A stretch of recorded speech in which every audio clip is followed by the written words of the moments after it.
Hey guys, and welcome to today's video. Today we are going to be talking about this Studiomakeup Luminous Loose Blush. For me, I received this in my September BoxyCharm subscription. I have been using this for about a week now to formulate an opinion on it. I'm going to talk a little bit about my experience with this company so far, a little tiny bit about this product, and some things that I found curious about it. I am going to show you how this applies, as well as swatches of this against other blushes in my collection, and then give you my thoughts. So if you want to watch some parts of this but not others, timestamps are down below, and let's get into talking about Studiomakeup. Hey, how about before we get started talking about anything, you tell me, why would you ever want a loose blush? And I'm not trying to be facetious or anything like that. I'm actually trying to understand why you would ever want a loose powder blush. I understand for like translucent face powder or face powder, you know, it sort of helps to fluff it all over the place and disperse it. But that's translucent, and it doesn't matter if certain bits of it get stuck more in places than others. And I know for eyeshadow, sometimes you get loose pigment, but in that case, you're usually trying to do it very concentrated and really get a lot of pigment. Have you ever seen a loose blush before? I'm just curious. Let me know in the comments down below, because I've been trying to rack my brain about why this would be preferred in any way to a pressed blush or a cream blush. In any case, now that I've said that, let's get into talking about Studiomakeup. This is not my first Studiomakeup review. We've received a couple of palettes in our BoxyCharm before. So the first one that we received, and I did do a video on, which I will link down below, was the Studiomakeup On The Go, and this was the warm colored one, which they called the warm-up palette, I believe. Why can't I find that now? Yes, the warm-up palette. For some reason, the only place it says that is right above the barcode on the back. We then also received the Cool Down palette, which is this one right here, which I also did a review on. Now, because I had received those and I had not seen the brand before, but actually found it sold in some of my drugstores, even though it's not a drugstore price product, I found it here in Ottawa in a Rexall. I went ahead and bought their Perfecting Finish Foundation, which I also did a review on, which I will link down below. So today I did my foundation with this foundation, and I did my eyes with the warm-up palette, just so I could have a whole Studiomakeup thing going on. And this is a lot of product from a brand where I know nothing about their brand, and there is still nothing that I can find out about their brand. When you go to their About Us, it's just a whole bunch of buzzwords thrown in. They talk about being like a better today for tomorrow. Like, what's their current tagline? Just let me check. Their current tagline is "Someday is today."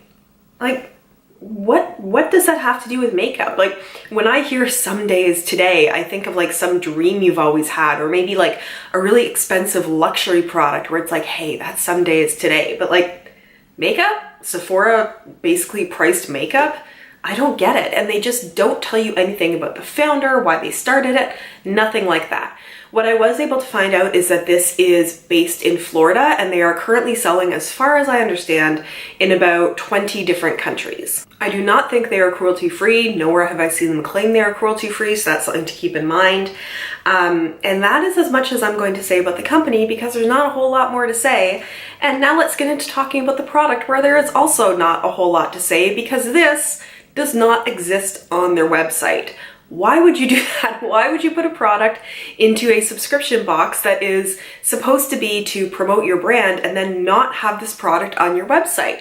On BoxyCharm, you go and look at the description of the product, and there's usually a buy from this brand label there that you can click on, and usually it takes you to where you can buy the product. In this case, it just took me to Studiomakeup's main page because this product does not exist. They do have pressed blushes like usual there. So what I was able to find out about this was all from BoxyCharm's website, because the only place this seems to exist online is BoxyCharm's website, people who are reviewing this from receiving it in their BoxyCharm, and people who are selling this on like different websites because they don't care to use it. So on BoxyCharm's website, this is a $35 product for 7 grams or 0.24 ounces of loose blush. They describe it as a lightweight blush that provides a vibrant pop of color for the most natural, healthy look.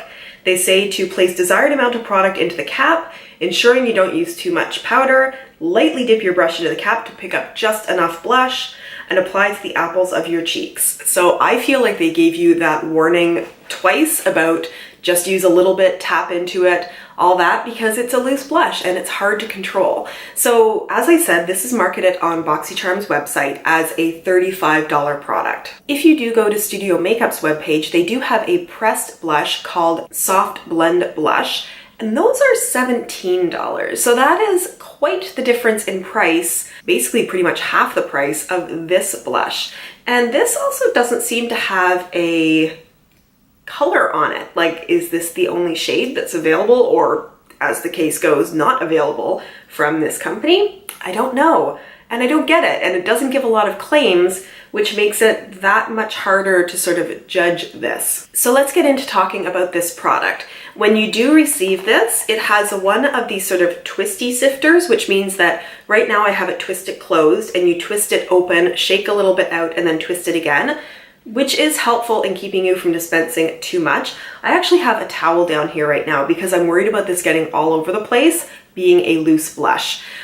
Just in case you haven't noticed, when you do get this, there is a sticker over top of the holes. It's a little hard to pull up because it's under the twisty part, but you can do it if you're finding that you didn't realize there was a sticker there.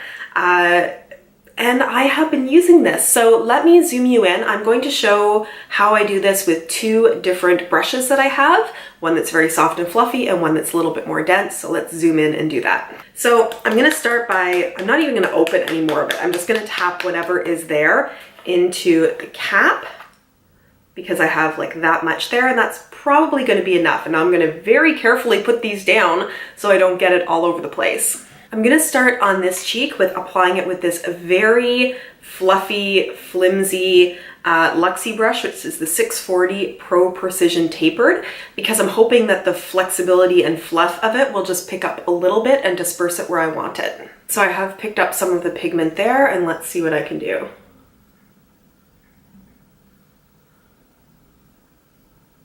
Okay, so that's pretty. I mean, I'm saying this, I have used this before, so it's not a surprise to me what this looks like. So there we go. That's put on with this sort of fluffy Luxie brush.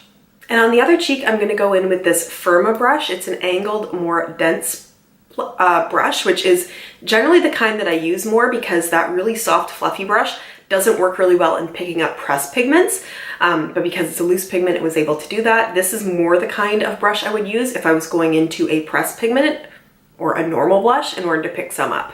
And this really just sort of sucks up the powder more than that other one does.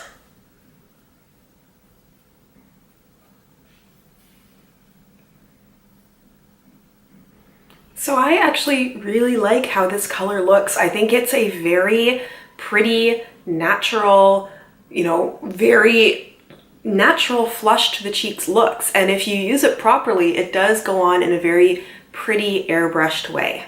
So what I'm going to do now is show you some swatches of this against other blushes in my collection. So here is the Studiomakeup Luminous Loose Blush. This is Milani's Berry Amore, which is quite similar in tone. This is the Balm's Hot Mama. This is Seraphim Botanicals Lychee and Gold Blush.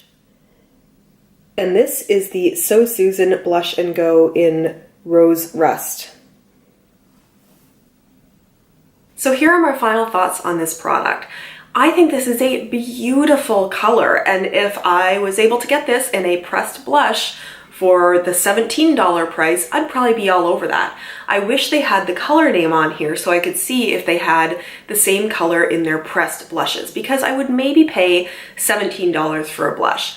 I have a hard time spending a lot of money on blush because I find the drugstore products perform just as well as high-end products. It's one of those things that you're not looking for a high amount of pigment, you're looking for a nice color that blends in, that suits your face, and you can find that in low-cost blushes as much as high-end blushes.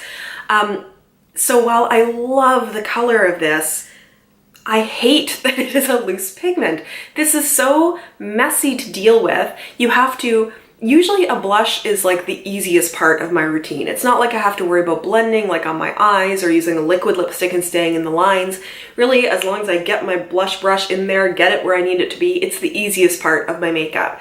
This makes it one of the more difficult parts because you need to disperse and put in the cap and make sure you're not dropping it anywhere and picking up just the right amount, because I have had times where I went to put this on and didn't tap it off enough and it grabbed on one place, being a loose blush, and then I had to go and like go back over it with powder again to like even out what was there. So I see zero advantages and only disadvantages to this being in a powder form. Also, if you've ever used a translucent powder like this, where you use up what's in the cap and then you carefully put it back in and put the cap on and you always get that little poof of powder coming out, that's fine when it's translucent powder, not so great when it's like pigmented powder. The last con of this is $35, like $35 for this, when their other blushes are $17.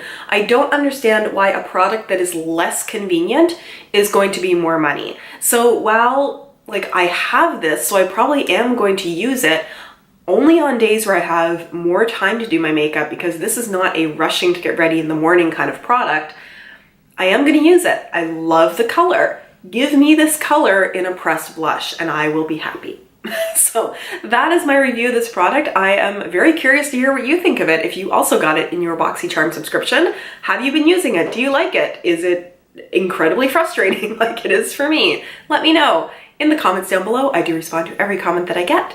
If you would like to subscribe to my channel so we can spend some more time hanging out with each other, you can click on my face. I will make it appear right here, and I'll make one of my other videos pop up right here so we can spend a little bit more time together today. Click on it, watch it. Let's hang out. That is all for me. I hope you enjoyed this video, and I will see you again in my next one. Bye.